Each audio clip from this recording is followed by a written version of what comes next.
Hi guys, in this week's lesson I'm gonna talk about how you get started improvising in 3/4 time.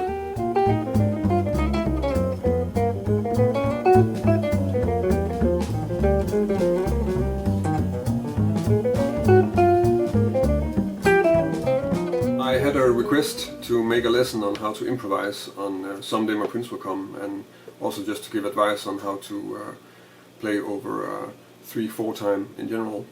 And that's an interesting thing to check out, maybe because you're only playing in 4/4 and you need to just get started with all the meters, but also because the way that I suggest you work on this is something that you can generalize, and actually it can be a good method for working on other odd meters such as 5/4 and 7/4 as well.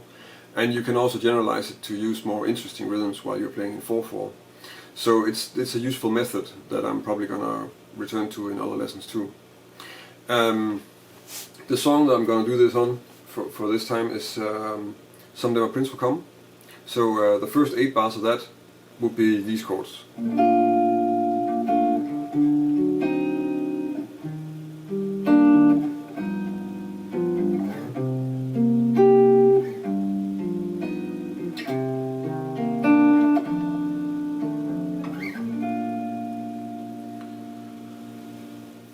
So that's the song, and I could have taken the whole song, but all the examples are going to get really long, and you get the idea just from me demonstrating this on the first 8 bars.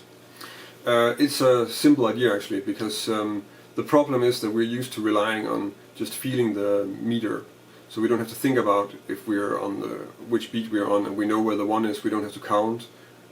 It's all in our system. But if you're playing in 3/4, then you might be in a situation where you don't actually feel it like that, and you have to work a bit on developing that feeling of the meter.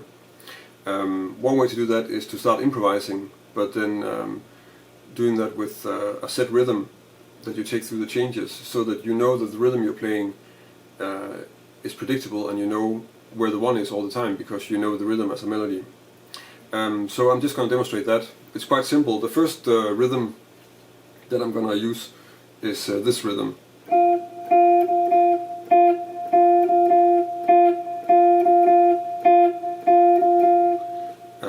That's a fairly clear rhythm, and you'll notice that in all my rhythms right now I am sort of emphasizing the one by leaving that a long note, so you can really hear where the one is, and it's also quite easy with these rhythms to play towards the one, which is something that's going to help when you start playing over changes.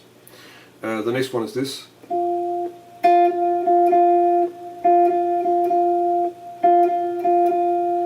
And the last one is this one.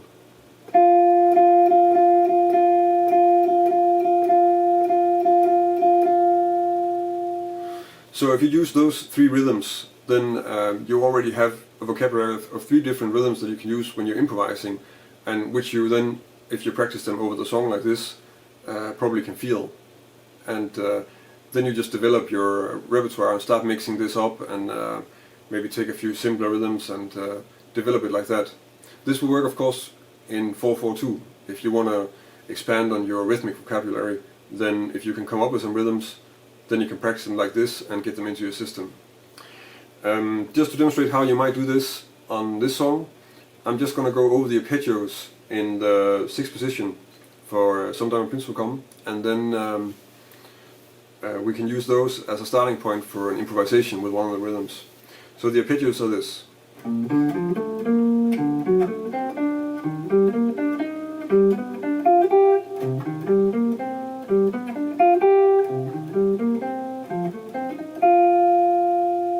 Just to keep them in the meter and sort of simple in the same position. So now we have that, then let's try and play a small example where I'm using just the arpeggios and then the first rhythm. So the first example sounds like this.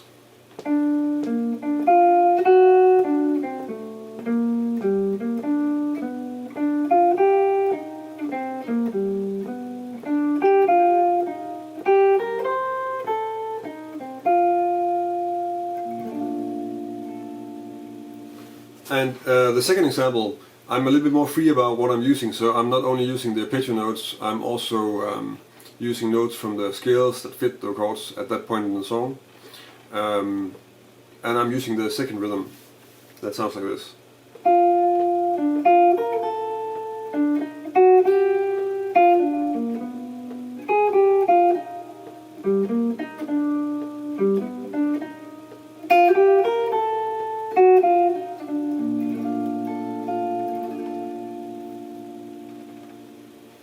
So I hope with those two examples and the three rhythms that I gave you, that you can start working on your 3/4 time improvising, if you think that you might benefit from that. I should probably mention also that the arpeggios, I mean, I only played them in 1 octave because that kind of fits the meter, and that's just an easy way to do that. Another thing that you need to take a little bit care of is that you start improvising so that you're hitting target notes that you can really hear that the chords are changing. It all helps in hearing the song and hearing the meter if you have a clear note on the one, which is, as I mentioned, also why the note on the one in the rhythms is always a long note, because it's just clear to hear where we are. Of course, once you just have a few rhythms already, I think you should just start improvising slowly with mixing those rhythms up, because probably you will start expanding your repertoire quite quickly doing that. So I hope that you can use it, and if you like the lesson, then feel free to subscribe to my channel, and you can of course like the lesson also here on YouTube. If you want to download the examples, you can go to my website and download a PDF of them there. There's a link in this video for it. You can also subscribe to my newsletter on my website if you want to have an email every time I make a new lesson, which is pretty much every week. And if you have any comments or suggestions for topics, like this lesson came from a suggestion from somebody who watched my videos, you can of course just leave me a comment here in the video, or you can connect with me on Facebook or Google+, Instagram, and let me know there. Twitter, I'm on Twitter too. Yeah, thank you for watching, and until next week.